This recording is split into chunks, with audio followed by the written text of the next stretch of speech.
Ian, I was just about to call you. How are you?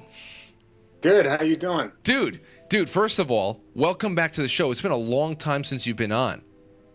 Yeah, I know, right? And what's been new in your life? Oh, wow. It's probably been a couple of years. I don't know. What is new? We want to know, man. You know what?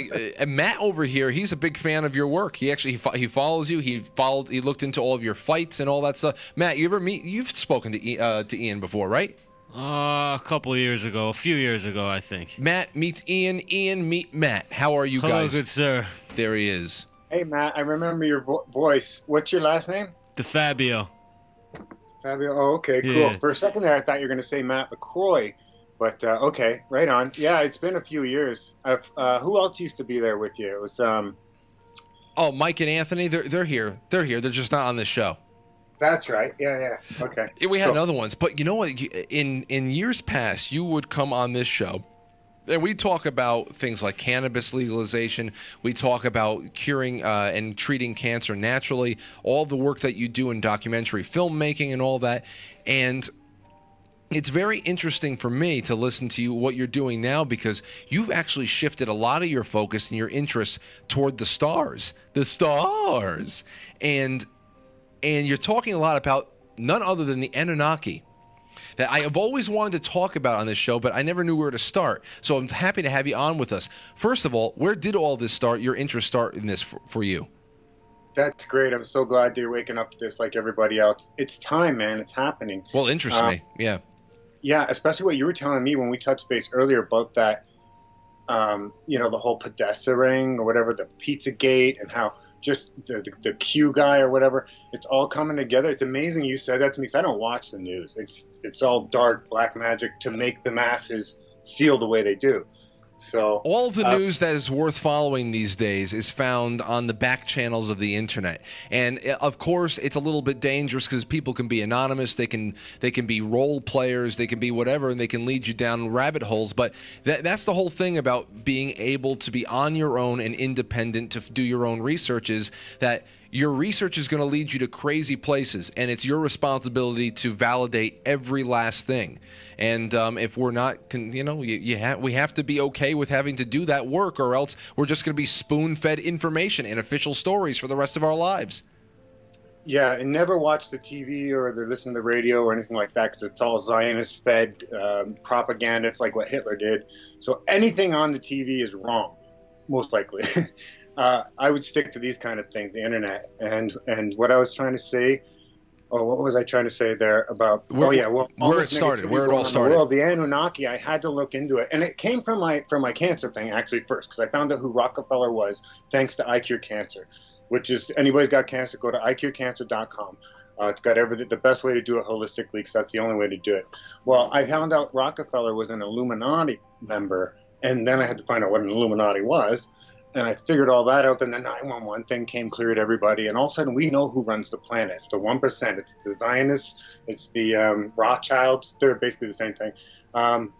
And the Jesuits and the Royals, the 1%. And most of them are Rh negative blood, which means they're Anunnaki. Anunnaki came down to Earth and changed our DNA as human beings 6,000 years ago. All across the planet. That's what I heard about. I've always heard that the Anunnaki was this race of beings that came here from planet Nibiru, and that and obviously you look at the enormity of the universe. You have 300 billion stars just in our galaxy alone. If you even take 10% of those stars and give them planets, you're talking about 30 billion planets. Over 100 billion galaxies out there. So to me, it's not a matter of if we're alone in the universe. It's just the universe is just full of life. It's just Occam's razor. It's just the most obvious thing. But as far as where they came from and what they were doing here, initially I hear that they came here because they wanted to mine our gold. Do you know what the cosmic significance of gold is? Why they would come here for gold, the element of gold? There's something about that. For some reason, it's made best in planets like Earth, and there's not that many of them around. And I'm really not sure what that whole gold thing is, except I know they used to eat it a lot, the monatomic gold, because they're so advanced. What do they care about gold, eh? But that's back then. That's before they made us. They weren't that advanced back then. They had to, I guess, they needed gold for their planet or something. Well, the reason why I bring it up is because the theory is that when our DNA started getting meddled with, it was actually in efforts to enslave us and get us to mine gold and other precious metals that had some kind of cosmic significance for them. Yeah, well, that was their whole reason. I figured it out from the beginning just recently, thanks to Robert Morning Sky, native. Just came out, I think, in the 90s with this stuff, maybe even earlier. And basically, I thought it was all reptilians, you know, the RH negative blood, the reptilians. But it's not. They're the bad ones. The reptilian queen's the queen of the queens, man. Forget about it. The bad people who are our Illuminati today, the RH negative blooded, turns out they're not so much reptilians. They're wolf people. They're Wolves. They're wolves. Like shapeshifters? Well, some people say that. I mean, I'm just saying what they grew into. Okay, think of, what do they say of us, supposedly, and they're wrong, about the apes. Apes changed into, we started like a sludge coming out of the water, you know, and then grew into an ape and then to a human. Think that, but think lizard, okay? That's what happened first. So there's lizard humanoids walking around on their own planet out there, like us, but they're lizards. I think I know a few. Yeah, well, there's a bunch of them down here on the planet that are supposedly shapeshifters and all stuff. I don't get too much into that because I can't prove it. But I could see if I could see a salamander grow into an ape the way they raised me to think. I can definitely see that with the reptilian and a wolf. And it turns out the wolves and the reptilians, I mean, they eat their own young and shit. I mean, they're hardcore. They kill their enemy and they eat them.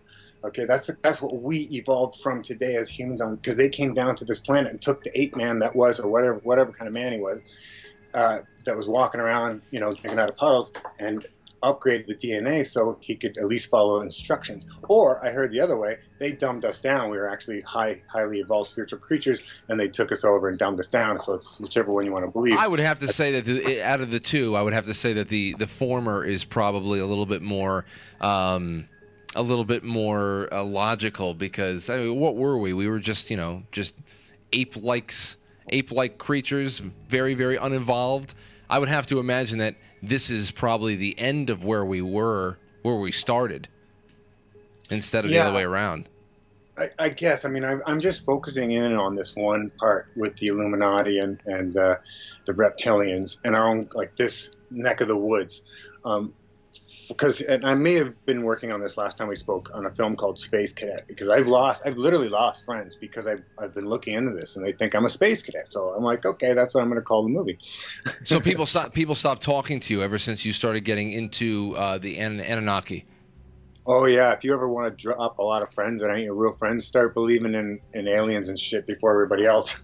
And the same thing happened with the cancer with me. Nobody believed me about cancer is curable if you stay away from your oncologist. Until now. Now it's the norm. People know that you don't go to your oncologist. Smart people know you go and look holistic. You know. Well, hey, I've seen enough people's relationships fall apart for far less. So I'd have to imagine that that aliens are pretty easy. Pretty easy sell for somebody to back off from anybody else. Hey, let me ask you this. Nibiru, Planet X, where the hell is it? I hear that it's hiding behind our sun or something like that, or there's I don't know what the hell to make of this. Everybody says that it's going to appear. What does that mean? When people say that Nibiru is going to appear one day, it kind of makes me feel like the planet itself is a space station that has its own kind of conscious way of, you know, just orbiting around however it wants. Yeah, I've heard a couple different things. I've heard that it's been destroyed. We don't have to worry about it anymore. But I've also heard that, no, it just comes around once every 36,000 years or whatever the exact number is. I'm pretty sure. But not every time does it reap havoc and even bother us. You know, for all I know, it could have just went by. Some people said that. It's gone and we're fine now. Matt, what do you think? There's always a new doomsday event. But...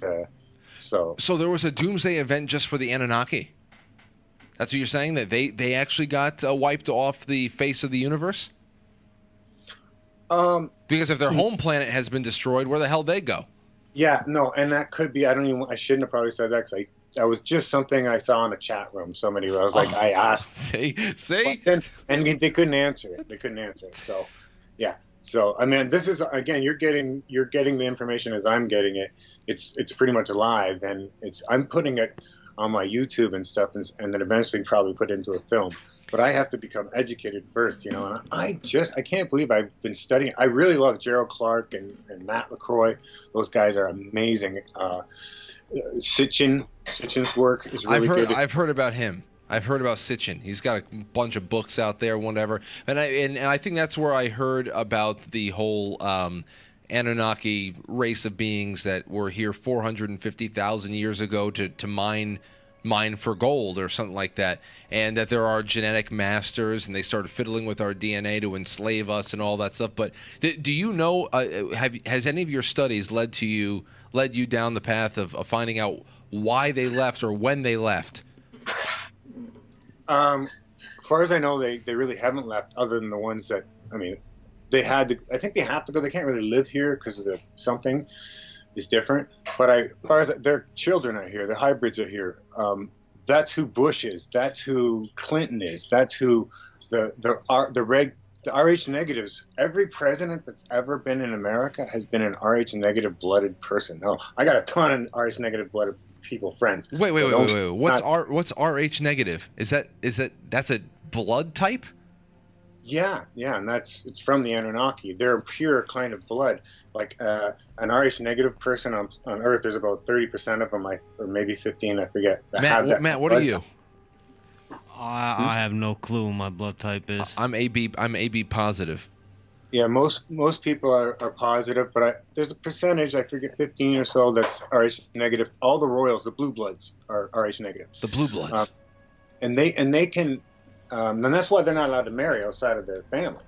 And it's true. My last girlfriend had Rh negative blood, and I didn't find out what mine was yet. But if mine was Rh positive, she would have had to take some drugs to make sure she could have had my kid, because her body tries to kill that extra, whatever it is. It's something different, and that came in probably about when the Anunnaki came. So it shows you, like, I guess the ape man kind of was running around, and they just added the DNA, a little bit of their own, a little bit of maybe the reptilians too. And from what I understand, I think everybody has a piece of the pie.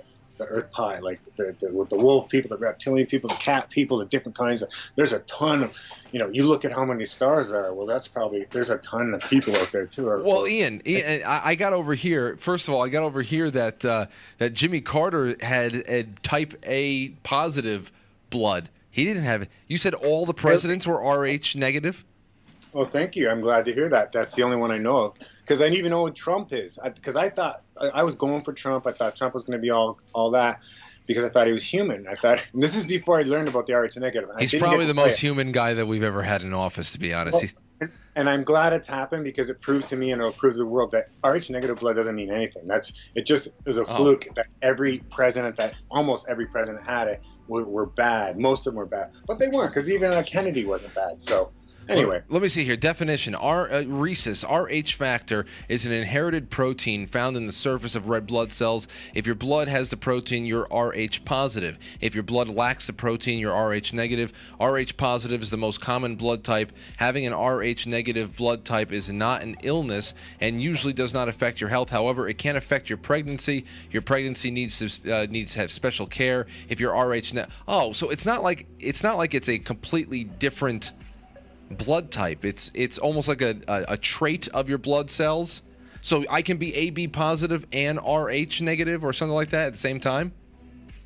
No, you'll go one or the other. But as far as giving blood goes, say Rh negative can give blood to anybody, but they can only receive it from their own, because they're pure blood. And that's what the Anunnaki say. They were the gods. They were us, but they grew up there a long time ago. Yeah, no, I get you. So you say we have cat people, we have wolves, and we have reptilians. They are all trying to double cross us. And why not necessarily. No, I mean, from what I understand, the only bad ones are the reptilians and the wolf people.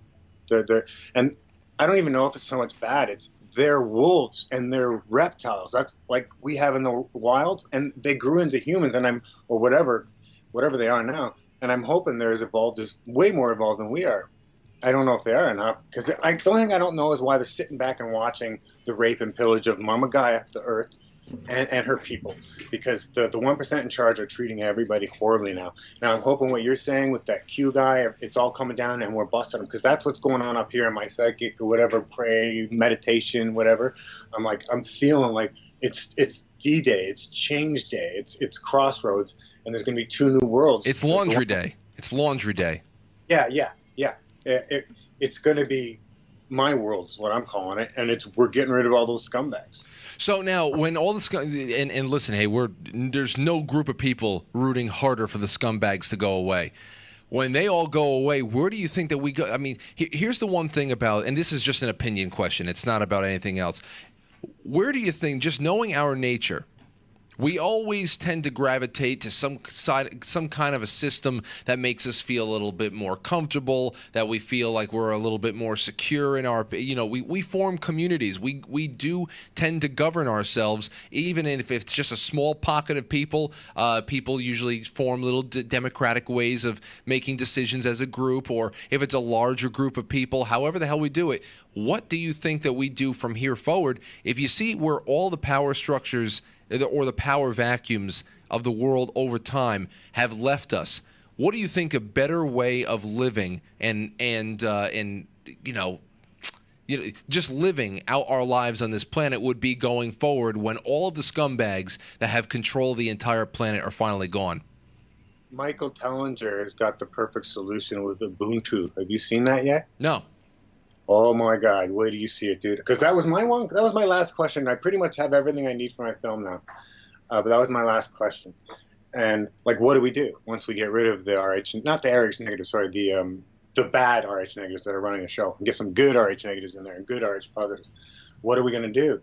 And Michael Tellinger, he's got this thing called Ubuntu, and I've just been starting to study it, but I went through the 4 or 5 hour video, and he's got it. He's got everything covered. Here's how we handle the Fed. Here's how what we do is we shut them down. The very next day, we open it back up in the same buildings, same people with the same jobs, but now it's our money, not some other personal company that's not even American. You know what I mean?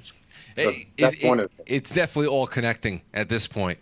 It's all connecting. And when you think about where we can possibly go with this, Matt, don't you, with this kind of a story that we're following here with the Annunaki, with just the royal bloodlines, ancient bloodlines, how we evolved from the primordial ooze, don't you think that the only place left to go is the stars? Don't you think that this might be it, Matt? We already been to the stars, bro. No. What do you mean?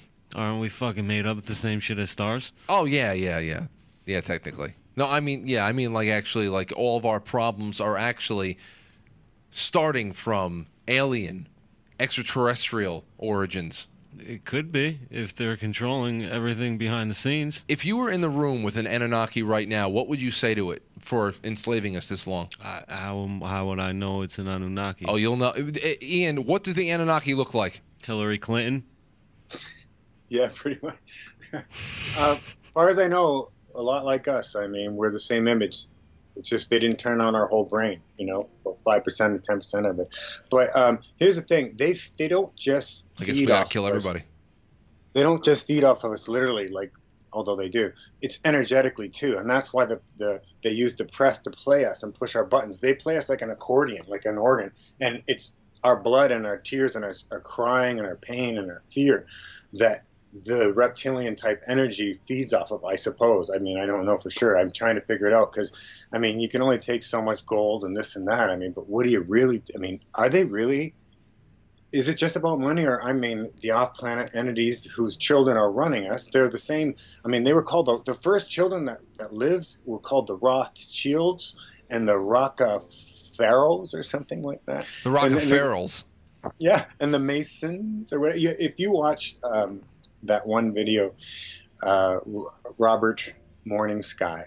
Everybody has to Google Robert Morning Sky. If you're religious and you think your Christianity's right or your Buddhism's right, or sorry, Buddhism is right, you're Jewish or your Muslims are right, you got to watch that video because it explains. What's his name again? I want to Google him right now. Robert Let's see. Morning Sky. Robert Okay, Morning. and get the one where he's young. He's really young. The Terra Papers. It's called the Terra Papers. I mean, Gerald Clark's got some of the best work ever. I mean, he took Sisson's work and proved it, basically. Him and Matt LaCroix, a bunch of guys. And now this guy, this stuff is from the 90s and I think even earlier. And he backs up everything that these new guys are researching, coming with the table, going, here it is, here's the proof. He's giving you a native story that he got from his grandfather, because his grandfather, a UFO crashed, and his grandfather went and helped that. Him and his buddies took the ET out of the crash site and kept him for a while. Well, and saved him from the government. The government came and took him. Right. And they told him everything. The alien taught the kids everything. And I just heard that whole story just the other night. I was glad when you wanted to do this show, because that's how I learned about the wolf people too. It's not just the reptilians that came down. It's the wolf people came down after the reptilians, and I don't know. It's a long story. It is. That sounds like a really long story. I want to know. I want to know the origin of the wolf people. They just like us, or sorry, just like basically you can't say us. We didn't start from nothing. We were combined by a bunch of, and not just those two. Like there's 80 sets of aliens that got their fingers in Earth, from what I understand. So it's not. These are just a few I'm learning about now. Yeah. Now I get that. Now let me ask you something. What the hell I have over here? Oh, there you go. You're talking about their origin and all that stuff.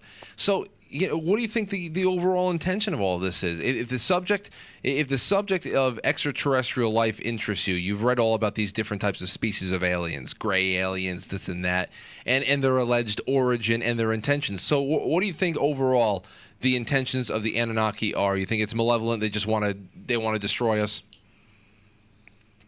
No, because of the two good thing this came up. In our Bible, the God in our Bible is actually two little G gods, not one big G god. It's Enlil and Enki from the Anunnaki are literally the gods in our Bible. This is when I always knew the Bible was BS anyway. But, and it's not. I mean, you can learn from anything. There's no accidents or coincidences. If you put a Bible in front of me right now and I'm reading it, there's a reason for me to read that. You know what I mean? But I don't study that particular thing because I know this. I know it's an Anunnaki slave manual. It's to keep the people down. You can't tell me you haven't once thought, like, doesn't this feel like a rigged system? No matter what we do religiously, politically. I mean, I felt like that my whole life. It was rigged. And it is. It is. And because they feed off of our misery. We're their pork. Yeah. Literally sometimes, too. The Anunnaki supposedly have reptilian in them or hang with the reptilians, and they all eat meat. I think I might be Anunnaki because I feed off the misery of my family, and I eat a lot of meat. I eat a lot of meat now. That's why I stay miserable. To feed you, bro. Thank you. That's why I probably have you around so much. Like, man, this is such a pure source of misery. Matt is just a pure source of misery. I can't take it. Okay, well, so now I'm glad we got you to laugh, Ian. At least you honest, man. No, so now here's the more important thing. Where can people find your work? Where can they find you? Where can they find all your research and your writings, all that stuff?